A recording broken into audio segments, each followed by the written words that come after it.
We are in Ellisville, Mississippi at Walley Forestry. We've got joining us now Danielle Ashley, Chief Administrative Officer for the Jones County Board of Supervisors. Good to see you again, Danielle. I think the last time we visited, we were in Laurel. We had the big World Series event going on there. That's right. Thanks for having me. Yeah, Glad thanks to be for coming back on. here. Beautiful day here in Jones County. That's and right. I got to tell you, from driving down, observing the traffic, and then at our point right here and watching all the traffic, I'd say lots going on in Jones County. That's right. We have a lot of people here. That is we gained awesome. a little bit of population, but I saw so that. that's good. Yeah. So give us an update from the supervisors. How are things going? Oh, going well. Very busy. The weather's getting better, so that means the supervisors are working a lot on the roads. Yep. As you know, that's one of their main responsibilities. Yep. And so I have a few things I wanted to mention. Beat 1 is working on several roads. They're micro sealing and striping, so be aware that that's going on. Beat 5 is paved some roads in the city of Laurel, South 14th Avenue. They're going to work with the city of Laurel for South 8th Avenue, and also have plans to pave a parking lot for the historic Roosevelt Center in Ellisville, so that's not too far from where we are. Beat 4, which is the south part of the county, they've worked on Old Progress Road and also working on a bridge on Stewart Drive, replaced all the pilings on that bridge, and finished a project on Dairy Road. So they've been real busy. Beat 2 is the same way, and Beat 3.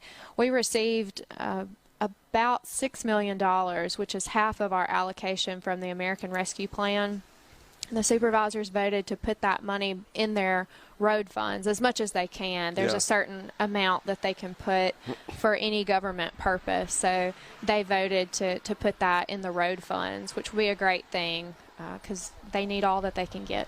Let me interrupt you there. Ask this question. So we're talking about the money that came from the American Rescue Plan directly to the county, That's right? correct. Yeah, okay. Yeah, it's different for the cities. The Right. cities are relying on the state, but we received our money directly from the federal government. Yeah. So, and just to clarify that, we had a big chunk of money, $1.8 billion to be exact, that went to the state. Right. That is what everybody is on the edge of their seats about That's at this right. point to get that allocated out. But there was also a chunk of money that went across the country to individual counties and cities That's that had right. some restrictions on it as well, right? Yeah, it had a lot of restrictions when we first received the money, actually, and we were pretty prudent with that. We didn't do anything with it for a while because we were hoping that the restrictions would be changed, and they were.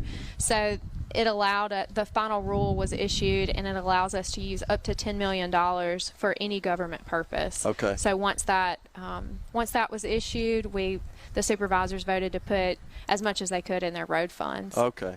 So I got to ask you now, I've seen some reports of some crazy use of this money in other parts of the country. Golf courses and all kinds of crazy stuff. Yeah. You don't have that going on here in Jones County, do you? Definitely not. The supervisors would not hear of that. You know, a lot of people don't realize we have the second most road miles of any county in the state. We're just a very rural county. A lot of people live outside of the city limits. And that means that there's a lot of road traffic. And also, you think about how many industries are here, from the poultry industry to the logging industry. That puts a lot of stress on the roads, which means that puts more stress on the supervisors for the county roads as well as MDOT for the state roads. So, you know, it's a lot. I mean, and that's a great thing. We're proud to have those industries, but the reality is it puts stress on the roads. Yeah.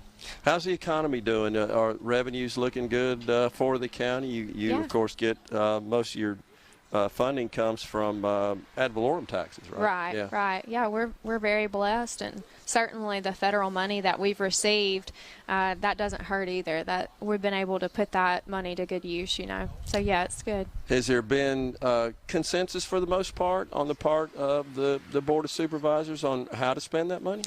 Yeah, they all have different needs, but they all need the money for infrastructure. It's really important to them, and you know, there's always something that they can use the money for. And the board is responsible for so much, for the maintaining the public facilities, everything from, we have a courthouse here in Ellisville and Laurel. We have several community centers. We jointly fund the emergency management for the city and the cities and the county. So there's always something that the money can be used for. Yeah. But it wasn't a situation where there was like extensive debate and just conflict on how to spend that money. Not really. Okay, well, that's good. That's good to hear. So. One thing I want to mention, Household Hazardous Cleanup Day is coming up on April 9th, and you can pretty much bring anything. So I want to make sure that everybody knows they can come out. It's at the Laurel Fairgrounds from 8 to 12. Appreciate that. Thanks for telling us about that. Yeah, Danielle, absolutely. Good to see you again. Good to see appreciate you as coming well. on the program. Thank you. We'll take a break right here on Middays. We've got Super Talk News, Fox News coming your way. We're in the Element Well Studios at Walley Forestry in Ellisville, Mississippi.